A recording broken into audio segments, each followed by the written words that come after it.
बिस्मिल्लाहिर्रहमानिर्रहीम, अस्सलाम वालेकुम नाज़रीन। आप यूट्यूब चैनल देख रहे हैं, मैं इमरान खान हूँ। सिचुएशन बड़ी इंटरेस्टिंग हो गई है। जो इम्पोर्टेड सरकार है उन्होंने अपनी सारी पॉलिटिकल पार्टीज़ के साथ बैठकर एक प्रेस कॉन्फ्रेंस की है। 1.5 दर्जन के करीब बंदे बैठे हैं, सारी पॉलिटिकल पार्टीज़ के बंदे बैठे हैं। मौलाना फजल रहमान क्या, नून लीग, पीपल्स पार्टी, बिलावल, मरियम, लटरम पटरम, सारे बैठे हुए, सारे जो पाकिस्तान के मसाइल हल करने के लिए आए थे। और सब बैठ के कौन सा पाकिस्तान का मसला हल कर रहे हैं? जजेस को बुरा भला कह रहे हैं। बिलावल 3 जजेस को 3 अशखास कहकर मुखातिब कर रहे हैं।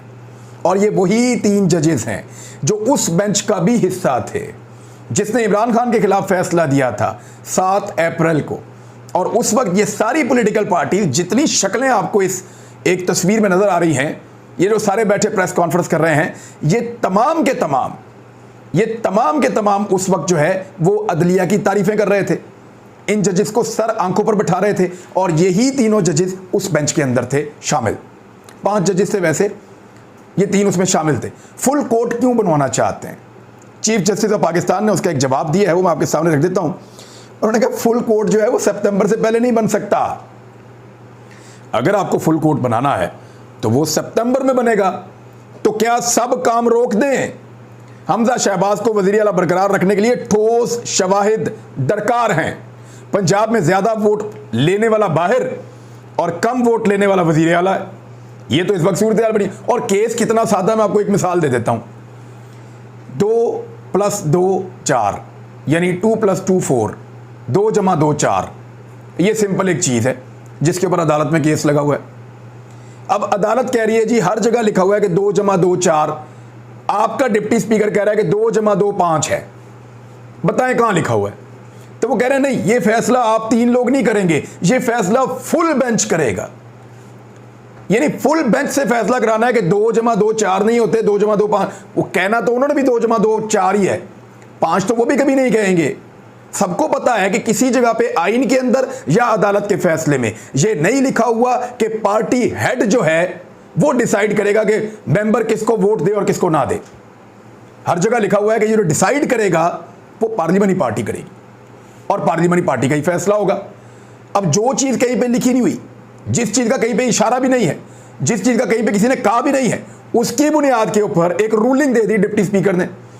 आज के दिन में 19 मरतबा, मैं आपको फिर बता रहा हूं कि आज के दिन में पहले दिन जब समाअत हुई हफ्ते वाले दिन तो 7 मरतबा, आज के दिन में 19 मरतबा, टोटल 26 मरतबा अदालत ये पूछ चुकी है वकला से, हुकूमत के वकला हों, हमजा शहबाज, डिप्टी स्पीकर, इनके जो वकला हैं उनसे अदालत टोटल 26 मरतबा, आज के दिन में भी 19 मरतबा पूछा है कि बताओ कहाँ लिखा है। अब वो बता ही नहीं रहे कि कहाँ पे लिखा हुआ है। ये बताने के बजाय कहते हैं फुल कोर्ट बना दें। अब फुल बेंच अगर बनेगा तो वो कितना टाइम लेगा? वो जाके सितंबर में बनेगा, तो तब तक ये जुलाई का महीना और अगस्त का महीना और सितंबर के वो सारे दिन, और जब तक ये केस चलेगा हमजा शहबाज बतौर वजीर आला पंजाब काम करता रहे। यही वो चाहते हैं। लेकिन जजेस ये नहीं चाहते। वो चाहते हैं इस मामले को जल्दी हल किया जाए, क्योंकि ये एक आईनी मसला है कि ज्यादा वोटों वाला बाहर बैठा हुआ है, कम वोटों वाला वजीर आला बना हुआ है, और एक ऐसी बुनियाद के ऊपर बना हुआ है जो बुनियाद है ही नहीं, जो कानूनी नहीं है। अब ये जो पीडीएम की 1.5 दर्जन बंदों ने बैठ के प्रेस कॉन्फ्रेंस की है, सारी जमातें बैठ गई हैं। एक तरफ ऐसे लगता है कि इमरान खान अकेला है, एक आदमी अकेला, जिसको सबने मिलकर पहले गिराया, फिर उसको बाहर निकाला, फिर उसको अलग किया और अब उसको बाहर रखना चाहते हैं। एक तरफ वो अकेला है और एक तरफ सारी की सारी पॉलिटिकल पार्टीज हैं जो आपको दोबारा बैठी हुई नजर आई हैं। अब ये पॉलिटिकल पार्टीज इस काम के लिए तो बैठ गई हैं, लेकिन आज पाकिस्तानियों की जेब पे जो डकैती पड़ी है उसके ऊपर इनमें से कोई बात नहीं कर रहा। बार मैं थोड़ा सा आपको वकला का भी बताता हूं। जो बार का वकील था ना, पिछली मरतबा जो इस मामले के अंदर जो वकील साहब आए थे बार के, मंसूर एवान साहब, जो बार की जानिब से आए थे कि जनाब इस मामले को हल किया जाए और ये आईनी मामला है, और डिप्टी स्पीकर की रूलिंग, कासम सूरी वाले मामले जो अंदर आए थे, वो इस वक्त हमजा शहबाज के वकील हैं। आप अंदाजा कर लें, जो लोटों के वकालत जिन्होंने की थी, मुनरिफ अराकीन की, शहजाद शौकत साहब, वो बतौर एडवोकेट जनरल पंजाब पेश हो रहे हैं। मरियम नवाज साहिबा का जो वकील है इरफान कादिर, जो ज़्यादातर उनके बारे में ये मशहूर है कि वो अदालत के अंदर बड़ा अग्रेसिव एक अपना स्टेचर रखते हैं, और अदालत के अंदर बदमज़गी पैदा करने की उनके अंदर बहुत सलाहियत है। जब आर्गूमेंट ना हो रहे हों तो वो चीज़ों को लिंगर ऑन कर सकते हैं अपने रवैये से, अपनी चीज़ों से। आज अदालत में ऐसी कुछ बदमज़गी हुई भी कई मरतबा, हालात गर्म भी हुए थोड़े।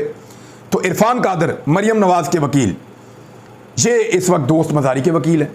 तो अब आप अंदाज़ा कर लें कि कौन से वकला को कहाँ पे लाकर PMLN ने या PDM ने जिन वकला को अपने साथ रखा है। अब सूरत हाल ये है कि अदालत ने 19 मरतबा पूछा तो जवाब नहीं दिया गया। दूसरी जानिब एक प्रेस कॉन्फ्रेंस करके अदालत पे दबाव डाला गया।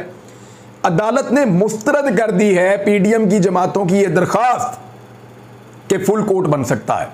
उन्होंने कहा उसके लिए भी और शवाहिद चाहिए, और चीज़ें चाहिए, और हक़ाइक़ को देखना पड़ेगा, नहीं बना सकते फुल कोर्ट। सितंबर तक तो बन नहीं सकता। सितंबर में जाके बनाएंगे तो तब तक हमजा शहबाज वज़ीर आला पंजाब रहेंगे। वैसे मेरे ख्याल में हमजा शहबाज को और परवेज़ इलाही को दोनों को हटा के सितंबर में जाके बनाए फुल कोर्ट, और वो जाकर फैसला दे अक्टूबर नवंबर में, जब तक मर्जी वो चलता रहे, तब तक उस्मान बुज़दार को वज़ीर आला पंजाब बना दें, तो फिर तो ये इंसाफ है मेरे ख्याल में, मेरी नज़र में।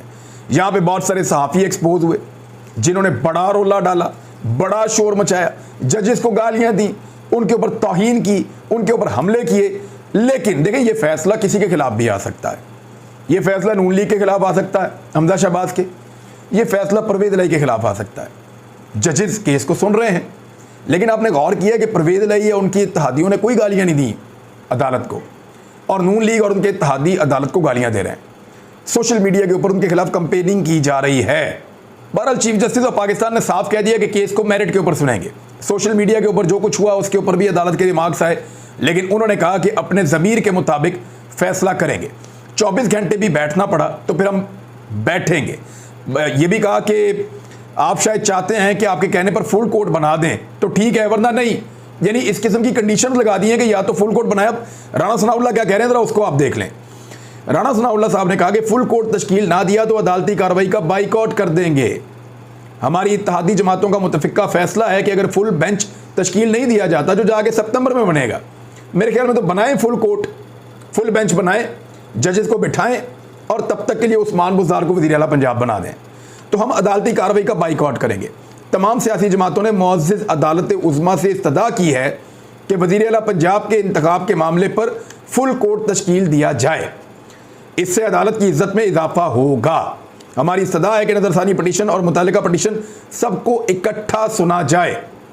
इलेक्शन कमीशन ने 25 अरकान को पार्टी हेड इमरान खान की हदायत ना मानने पर डी-सीट किया था। नहीं, बिल्कुल नहीं। वो जो डी-सीट हुए थे वो महमूद रशीद ने पार्लिमानी पार्टी के अंदर से बाकायदा लेटर जारी किया था पार्लिमानी पार्टी की मीटिंग के बाद, और उसने सबको बाउंड किया था कि आप सब ने वोट डालना है परवेज़ इलाही को, लेकिन उन लोगों ने जाकर वोट डाल दिया हमजा शहबाज को। तो उस बुनियाद पर जो पार्टी का हेड है इमरान खान, उसने कानूनी कार्रवाई करवाते हुए इन सबको डी-सीट करवाया था। यही है तरीक़ाकार। इसके 4 स्टेप होते हैं। पहले स्टेप में पार्लिमानी पार्टी फैसला करती है कि किस तरफ वोट डालना है। दूसरे स्टेप में जो आदमी पार्लिमानी पार्टी का फैसला नहीं मानता वो मुनहरिफ करार पाता है।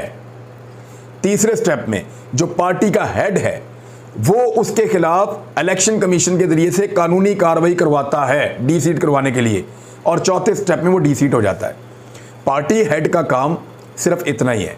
और अगर पार्टी हेड खुद पार्लिमानी पार्टी का हेड है तो ये एक और सिचुएशन है। लेकिन अगर पार्टी हेड इलेक्शन ही नहीं लड़ा और बाहर बैठा हुआ है, और पार्लिमानी पार्टी जो है वो अलग मेंबर्स के ऊपर मुश्तमिल है, और पूरी की पूरी पार्लिमानी पार्टी ने एक अलग तरफ वोट डाल दिया है, तो ये तो पार्लिमानी पार्टी का कलेक्टिव विजडम है। उन्होंने मुतफिका तौर पे एक फैसला किया है जिसको चैलेंज नहीं किया जा सकता, और पार्लिमानी पार्टी की मीटिंग के अंदर बाकायदा ये कहा गया था कि परवेज़ इलाही को वोट डालना है। तो ये सिर्फ इसको लिंगर ऑन कर सकते हैं, इसमें से निकाल कुछ नहीं सकते। मरियम नवाज साहबा ने आज अजीबो गरीब मुतालबात किए हैं। पहले वो काफ़ी उन्होंने रोना धोना किया, उन्होंने कहा अदलिया ने ये कर दिया वो कर दिया, अदालतों के ऊपर उन्होंने चढ़ाई की, इदारों के ऊपर चढ़ाई का फार्मूला वो सामने लेकर आए। लेकिन मरियम नवाज साहबा ने यह भी कहा कि मेरे वालिद वापस आए तो उनको गिरफ्तार ना किया जाए। ये भी अब वो चाह रही हैं, यानी अनोखा लाडला खेलन को मांगे चांद। कैसे? 50 रुपए के स्टाम्प पेपर पे बड़े मियाँ साहब बाहर गए हुए हैं। 50 रुपए के स्टाम्प पेपर पे अरबों रुपए के केसेस में मतलूब, मफरूर, मुजरिम जो जेल के अंदर मौजूद था वो जेल से निकलता है और पाकिस्तान से बाहर चला जाता है इलाज करवाने के लिए 4 हफ्ते का कहकर। 2.5 साल हो गए वो वापस नहीं आ रहा। फिर मरियम नवाज साहब एक ट्वीट करके कहती हैं कि नवाज शरीफ को जो है वो किया गया मुल्क बदर, इमरान खान को करके देखेंगे वो क्या करता है बाहर से जाके। तो बात यह है कि नवाज शरीफ को मुल्क बदर किसी ने नहीं किया, वो खुद मुल्क से भाग कर गए हैं, इस मुल्क में मतलूब हैं, मफरूर हैं, वो वापस नहीं आ रहे। आपकी हुकूमत है, आप उनको वापस बुलाइए, कोई उनको रोक ही नहीं रहा। मुल्क बदरी का मतलब यह है कि किसी को जबरन जबरदस्ती डंडे मार के जलील करके रुसवा करके मुल्क से बाहर निकाल देना। नवाज शरीफ साहब तो अपनी मर्जी से गए थे, खुशी खुशी गए थे, डील करके गए थे, अदालत के अंदर स्टाम्प पेपर लिख कर देकर गए थे। तो ज़मीन आसमान का फ़र्क है। और ऐसा नहीं हो सकता कि मियाँ साहब मुजरिम हैं, वो जेल काट रहे हैं और बाहर मुल्क में वो अपनी ज़िंदगी गुजार रहे हैं, वो वापस आए तो उनको छोड़ दिया जाए खुला। वैसे ये अनोखा ही काम है, पाकिस्तान में हो जाता है। मरियम नवाज साहबा खुद मियाँ नवाज शरीफ की अयादत के बहाने बाहर हैं जेल से। अब तक नवाज शरीफ की अयादत के बहाने मरियम नवाज जेल से बाहर हैं, और अयादत करने के चक्कर में इन्होंने पूरे पाकिस्तान के अंदर जो है वो सियासत कर ली है। लेकिन अयादत करने के लिए बरतानिया तो जा नहीं सकती, पासपोर्ट इनका अदालत के पास है। अब वो पासपोर्ट अदालत से वापस कैसे लेना है, वो एक अलग किस्म की शर्मिंदगी है। तो बहुत बुरी तरह PMLN अपने बयानिए समेत आकर फंस गई है। शरीफ खानदान के अंदर झगड़ा शिद्दत इख्तियार कर गया है। तलत हुसैन साहब जो सीनियर जर्नलिस्ट हैं, उन्होंने जब पोल खोले तो उसके ऊपर सलमान शहबाज उनके गले पड़ गया, और सलमान शहबाज ने उनको ऐसे ऐसे ताने देना शुरू कर दिए हैं सोशल मीडिया के ऊपर जो जेब नहीं देते। ये सलमान शहबाज वो आदमी है जिसने बहुत करप्शन की है, शहबाज शरीफ को फंसाने के अंदर इसका सबसे बड़ा हाथ है। और सलमान शहबाज ही वो शख्स है जिसने आधे खानदान के अकाउंटों में पैसे डाल डाल के सबको फंसाया हुआ है, और इसकी वजह से खानदान का एक बड़ा हिस्सा पाकिस्तान में नहीं आ रहा। बेचारे जो शरीफ लोग हैं वो भी पाकिस्तान से बाहर बैठे हुए हैं अपनी इज्जतें बचा के, और इस आदमी ने वो गंदा खेल शुरू किया था करप्शन का। अब सलमान शहबाज वो आदमी है, जब शहबाज शरीफ साहब किसी मुल्क में दौरे पे जाते हैं, ये VIP गेस्ट बन के साथ लग जाता है। भाई मफरूर है, अदालतों को मतलूब है, अदालतें इसको ढूंढ रही हैं, इश्तिहारी है। जैसे ही वो किसी मुल्क में जाते हैं शहबाज शरीफ ये उनके वफद के अंदर शामिल हो जाता है, प्रोटोकॉल लेके, VIP बन के, VVIP बन के। तो ये वो वाला सलमान शहबाज है जो इस वक्त तलत हुसैन साहब को ताने दे रहा है, जो पाकिस्तान में मौजूद हैं, और खुद ये पाकिस्तान वापस नहीं आ सकता। तलत साहब ये बता रहे हैं कि कौन पैसे खर्च करके मरियम नवाज और नवाज शरीफ के खिलाफ साजिशें करवा रहा है, और शहबाज शरीफ के खानदान में से है। तो अचानक इस आदमी को आग लगती है और ये गले पड़ जाता है कि लंदन में ये हुआ था, आपको ये कहा था, वो बातें भी हुई थी। तो ये अपनी कहानियां सुनाना शुरू कर देता है। तो अंदर लड़ाई तो खूब चल रही है पार्टी के अंदर, लेकिन इसके बावजूद मरियम नवाज हमजा शहबाज की वजारत आला बचाने की कोशिश कर रही हैं। क्यों? वो इसलिए कि वजारत आला गई तो वजारत उस्मा भी गई और आगे सियासत भी गई। सियासत का तो बेड़ा गर्क हो गया। सेंट्रल पंजाब के अंदर पाकिस्तान तहरीक इंसाफ ने यहां पे झाड़ू फेर के रख दिया है, इतनी सख्त धांधली के बावजूद। और जब जनरल इलेक्शन होंगे तो वो क्या हाल करेंगे, ये आप सबको आइडिया है, ये सबको पता है। तो इसलिए इलेक्शन में जाना नहीं चाहते। शहबाज शरीफ साहब को वज़ीर आज़म रखना चाहते हैं, और शहबाज शरीफ वज़ीर आज़म तभी तक रह पाएंगे जब तक पंजाब में हुकूमत नून लीग की है। अगर पंजाब में नून लीग की हुकूमत गई तो उसी दिन खेल खत्म। और इस बात का सबको पता है, मौलाना फजलुर रहमान को, MKM को, पीपल्स पार्टी को, PMLN को, ANP को, जमातें, हर जमात जानती है ये बात, सब जमातें ये जानती हैं। इसीलिए सारे के सारे मिलकर बैठ के अदालत के ऊपर दबाव डाल रहे हैं। लेकिन मुझे ऐसा महसूस हुआ कि अदालत शायद दबाव में नहीं आना चाह रही, और अदालत अब इस मामले को मंतकी अंजाम तक आने वाले दिनों में पहुंचा देगी। डॉलर के साथ क्या हुआ जरा ये देखें आप। डॉलर 4 रुपए मजीद इजाफे के साथ 232 रुपए से ज्यादा का हो गया है। 232 रुपए से ज्यादा का डॉलर हो गया है। जब ये हुकूमत में आए थे ना तो 178 रुपए का था, जब ये तहरीक अदम एतमाद लेकर आए थे 178 रुपए का, 22 रुपए वो और 32 रुपए ये, 54 रुपए डॉलर की कीमत बढ़ गई है। इमरान खान ने 4 साल में डॉलर की कीमत इतनी नहीं बढ़ने दी जितनी इन्होंने 4 महीने से पहले बढ़ा दी है। ये है इनका तजर्बा, और ये इनके लाने वालों की कारकर्दगी है। इनके सहूलतकारों को और इनके हैंडलर्स को शीशे के अंदर जाकर देखना चाहिए कि उन्होंने हमारे मुल्क के साथ क्या किया। बेड़ा गर्क कर दिया, पाकिस्तान का कारोबार तक डबो दिया, कोई चीज पाकिस्तान में चलने दे। 232 रुपए का 1 डॉलर हो गया है, 4 रुपए एक दिन के अंदर महंगा हुआ। और वो साले हुकूमत बनाने के लिए, सारे के सारे हुकूमत बचाने के लिए बैठे हुए हैं। वो सारे हुकूमत बचाने के लिए बैठे हुए हैं। कोई बैठने के लिए तैयार नहीं है कि डॉलर महंगा हो रहा है उसको बचा लें। ऐसा लगता है कि जानबूझकर इस मुल्क को खुदा न खास्ता तबाही की तरफ धकेला जा रहा है। लेकिन अवाम आपको ये नहीं करने देंगे। लोग आपके रास्ते में रुकावट डालेंगे, लोग आपको टक्कर देंगे। अब तक के लिए इतने, अपना ख्याल रखिएगा, अपने इस चैनल का भी। अल्लाह हाफिज़।